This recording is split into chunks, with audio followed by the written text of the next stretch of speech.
Hello, hello. So I think this is probably going to be our last video this week of our topic of depression. Like I said throughout these videos, I'm hoping you guys are finding some value. And if anybody needs, to reach out and chat, I'm here. So just remember that. But today I thought we'd talk about tips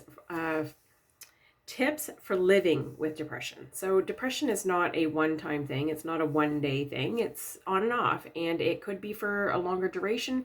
It could be short-term. It could be more in depth than just, the basic, hovering of those feelings. Like it could be more deep for you.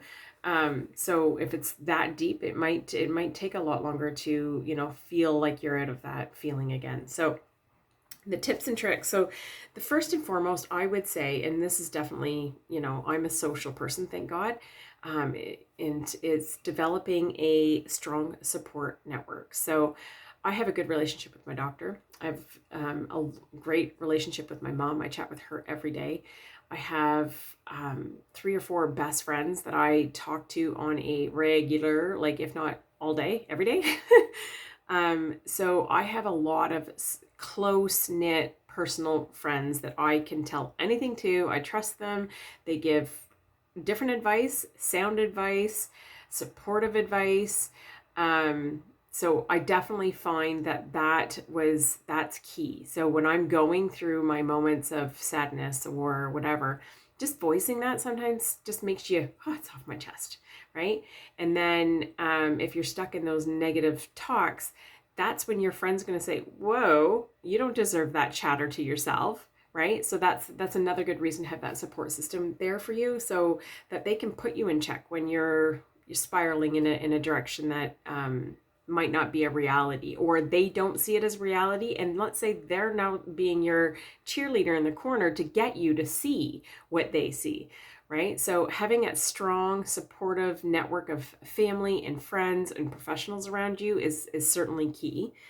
Number 2, improve your sleep. So that is sometimes hard to do, but I might focus that on a whole week. There's a lot of different tips and tricks that you can do to better your sleep pattern, but sleep is important, right? It shuts down all of our mechanicals, and it rejuvenates us, and it reboosts us. And so if you're not getting good sleep, it affects a lot of things. I know myself, when I have a bad night at work, actually just last week, I had one night bad at work, and my one place that I work, I don't sleep well when I'm there because I'm not there very often and whatever. So I would have been 2 nights back to back working of not really getting good night's sleep. And I'm not a napper during the day, because if I do, I don't sleep at night, blah, blah, blah. I end up taking the Wednesday night off because I was exhausted. I was already exhausted from not sleeping Tuesday. If I had done that Wednesday, like God knows the rest of my week would have been a gong show, right? So, because I need sleep. We all need sleep. So, take the time for you. If you're somebody that can nap and still be able to go to sleep at night, then do that. If that's the only time you're sleeping, nap when you need to, right? Rejuvenate yourself. You're not getting that good, deep, long sleep, which is what your body really needs, but give it what it needs in the moment that you can give it. Good nutrition, right? So I definitely find when I am in a negative space or a depression state, you're going for the comfort foods. You're going for cookies and chips and all those things. And those aren't necessarily the best for you. They're not the best choices. And I wouldn't say that you should go on this rampage of, only eating healthy and not having, because that's just going to spiral and make it worse. But try to include things that are going to make you feel a little bit better, right? Like increasing your water, 100%. I definitely found that when I started upping my water, or even having, like, this is more wintertime when I was going through what I was going through, I had a lot more herbal teas, right? So it's just, there's the nutrients in there. And then there was like that hydration piece. Because if you're dehydrated, you don't even know it until, when you know that you're thirsty, you're already beyond dehydration. It's just so you know. So, which is making me want water right now. So just taking small steps, an apple a day, right? Keeps the doctor away is what they say, right? But those are small steps that you can achieve and feel good about, right? It's not necessarily eliminating anything from your daily intake. It's adding. What can you add of healthy value today? Or at this meal? What can I add to this meal that will be nutrients to fuel my body? It's a good way to look at it. Okay. Number 4, create a wellness toolbox. So this would be your, almost like your coping mechanism. So it would be, for me, it's my negative Nelly, exit stage left, right? So for me, when I start having those negative Nelly thoughts, as soon as I see it, I recognize it, I give her a hike. But for you, it could be something completely different. I know a friend that a therapist once told her, like, when you're doing that negative Nelly thing, to put an elastic around your hand and gently, obviously not super hard, and just give it a snap. So it kind of jolts you back to like reality. Whereas that's just saying it's the same as getting rid of negative Nelly. It's just more of an action.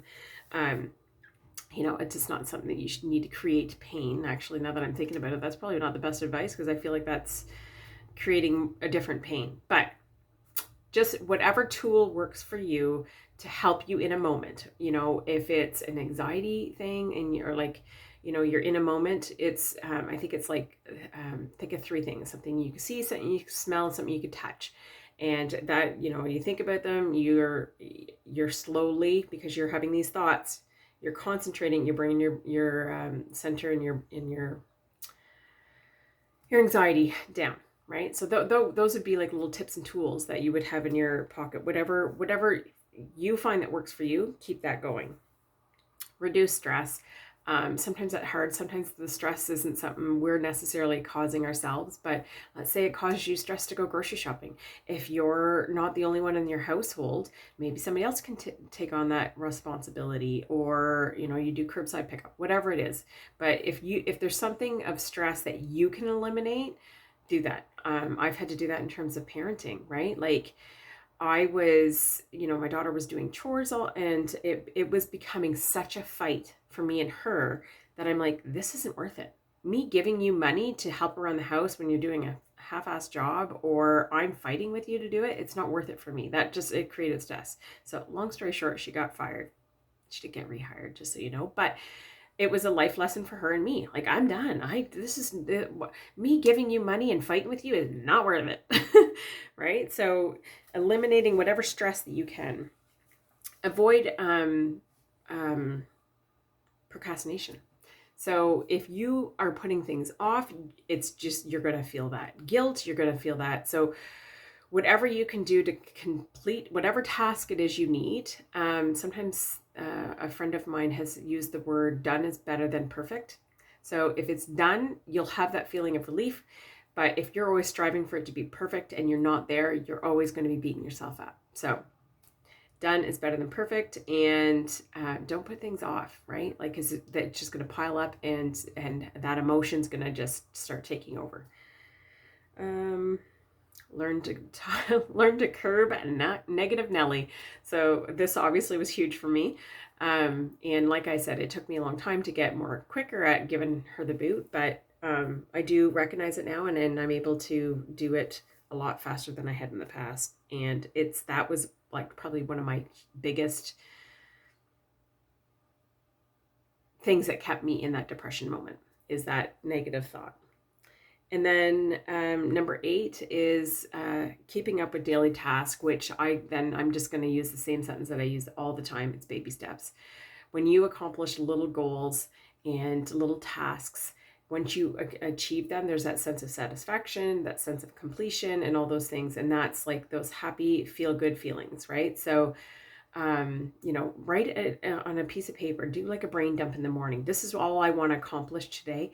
And then itemize them. Out of that list of 10, what is the top 3 things you have to do today? If you don't get the rest of them done, that's okay. But these 3 things are major.